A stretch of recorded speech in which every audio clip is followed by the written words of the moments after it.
In the last few weeks, the tectonic plates of Middle Eastern politics have started shifting in a way many thought was impossible. Following a major push from the White House, Israel has agreed to a comprehensive peace framework. But the real headline, the piece of the puzzle that could change everything, is that Saudi Arabia has signaled its conditional support. This isn't just another political deal. Some believe this new coalition is forming the very architecture that biblical prophets described thousands of years ago. The question is no longer if these prophecies will be fulfilled, but are we seeing the stage being set right now? Shalom and welcome. Today we're going to break down the stunning details of this new multinational agreement. We'll look at what Israel has agreed to, what Saudi Arabia seems to be demanding in return, and most importantly, how this new coalition may align with ancient prophecies and what it could mean for the future of the Middle East. It all started to gain momentum in late 2025, when United States President Donald Trump, alongside Israeli Prime Minister Benjamin Netanyahu, championed a comprehensive framework designed to end the Gaza conflict. This United States-led initiative was presented as a multilateral agreement, negotiated with many Arab and Muslim countries. Israel's agreement to the plan was the first critical step. The plan itself is ambitious and structured in phases. Phase 1 calls for a durable ceasefire, the release of all hostages, and the opening of corridors for massive humanitarian aid. A ceasefire connected to this plan reportedly went into effect on October 10, 2025, after Israel and Hamas agreed on the initial steps. Phase 2 is where the architecture of a new Gaza starts to take shape. It calls for the disarmament of militant groups and a new approach to governance. A key proposal is the establishment of an international stabilization force operating under a legal framework established by a UN Security Council resolution to monitor security. The plan also proposes a transitional administration of Palestinian technocrats to handle the day-to-day governance of Gaza under international supervision.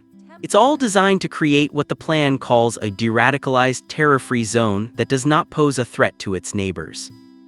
Finally, the plan outlines a massive reconstruction effort funded by regional partners to rebuild Gaza's infrastructure. This entire framework is explicitly tied to a much bigger prize: expanding the Abraham Accords and normalizing relations between Israel and other Arab states, with all eyes on the biggest player of all, Saudi Arabia. For years, Saudi Arabia has been the missing piece in a comprehensive Middle East peace. While the 2020 Abraham Accords successfully connected Israel with the United Arab Emirates, Bahrain, and Morocco, the Saudis have held out. Their public position, based on the 2002 Arab Peace Initiative, was that normalization could only happen after a full Israeli withdrawal from territories occupied in 1967. However, that firm stance seems to be softening. In a pivotal meeting at the White House reported to have occurred on November 18, 2025, Saudi Crown Prince Mohammed bin Salman MBS met with President Trump and laid out a new set of conditions. According to multiple reports, MBS expressed a clear desire for Saudi Arabia to normalize relations with Israel, but with two major conditions. First, there must be a clear path toward a Palestinian state. This is a significant shift from demanding a state first to now requiring a credible and irreversible pathway to one. The second condition involves a comprehensive United States-Saudi security pact. The Saudis are reportedly negotiating for advanced American weaponry like the F-35 fighter jet and a formal defense agreement. This shift is monumental. As the guardian of Mecca and Medina, Saudi Arabia holds unparalleled influence in the Islamic world. Their entry into a peace agreement with Israel could grant a level of legitimacy that no other country can provide, potentially opening the door for other Muslim nations to follow. Analysts have long said that if the Saudis come to the table, the region's geopolitical map is redrawn. And now, it appears they have publicly stated their price. What we're witnessing isn't a simple bilateral agreement, but the formation of a powerful multinational coalition with the United States as the broker. At its core are Israel and the Abraham Accords partners, the UAE, Bahrain, and Morocco, who are aligned on regional stability. Egypt and Qatar, who have long-standing channels with Palestinian groups, are serving as key mediators.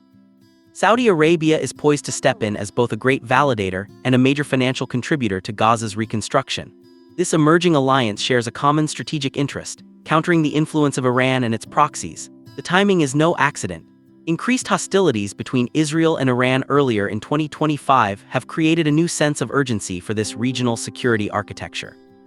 This United States-led framework, built on the foundation of the Abraham Accords and now on the verge of including Saudi Arabia, creates a powerful bloc of nations seemingly committed to a new vision for the Middle East. The pieces are moving on the board faster than ever. If you believe, as we do, that these events have profound significance and want to stay informed from a biblical perspective, make sure you subscribe and click the notification bell. We're committed to being a watchman on the wall for you as these events unfold.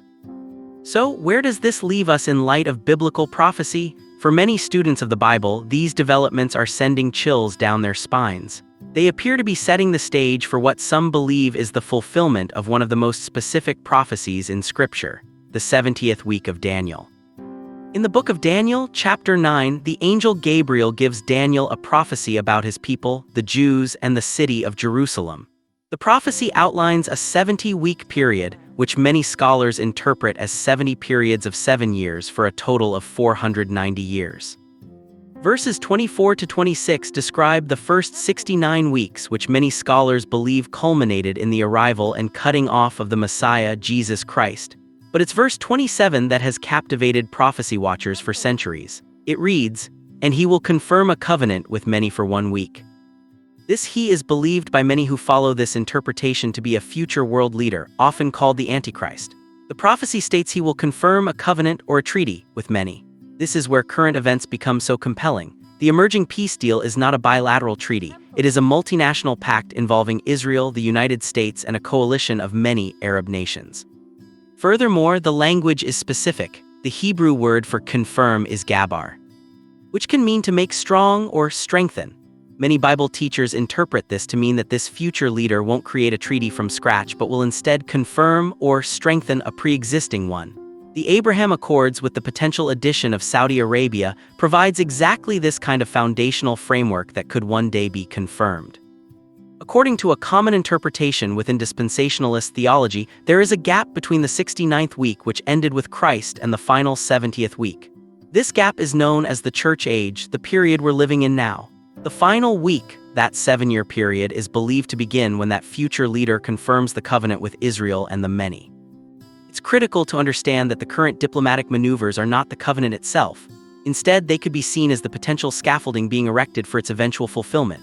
For this covenant to be confirmed, all the players must be in their designated places on the world stage.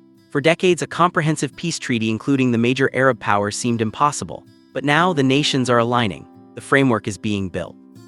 The language of a multinational security pact in exchange for peace is now public discourse. We aren't watching the fulfillment of the prophecy itself, but we may be watching the necessary preconditions fall into place. There is one more piece of prophetic scripture we must consider. In his first letter to the Thessalonians, the Apostle Paul issues a warning about the end times. In chapter 5, verse 3, he says, "For when they shall say peace and safety, then sudden destruction cometh upon them." The diplomatic language being used today to describe this new Gaza plan and the potential Saudi-Israeli normalization is saturated with these very words. Reports and official statements consistently speak of achieving durable peace, regional stability, and comprehensive security. This isn't to say that any call for peace is inherently suspect. However, when we see a multinational coalition coming together, centered on Israel, talking about a comprehensive peace and security agreement, it's hard for any student of prophecy not to hear the echoes of Paul's warning. The world will be promised peace, and for a time it may even seem to have it. But the Bible warns that this man-made peace will be a fragile precursor to a time of great tribulation.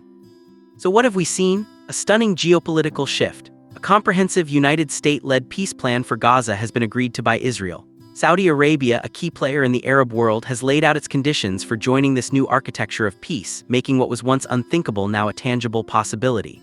A multinational coalition is forming, centered on Israel and aligned against Iran. And we've seen how these events create a startling parallel to the framework described in the book of Daniel and the writings of the Apostle Paul. The stage is being set. The pieces are moving into place. This is not a time for fear, but a time for watchfulness. It is a time to look up, to understand the signs of the times, and to anchor our hope not in the peace treaties of men, but in the promises of God. As the world clamors for peace and safety, we must remember where true and lasting peace is found. Thank you for watching. If this video was informative, please consider liking it and sharing it with others. And don't forget to subscribe for more updates as we continue to track these prophetic developments. Until next time, stay vigilant and God bless. This book is your beginner's guide to understanding Scripture. Find peace, build relationships, and discover purpose in today's world. Ready to decode the Bible? Find Bible Decoded available on Amazon now. If this content blesses you and you'd like to support our mission, you can buy me a coffee or give a super thanks. Every contribution helps us create more content to inspire and uplift others. Make sure to subscribe so you don't miss out on my future videos.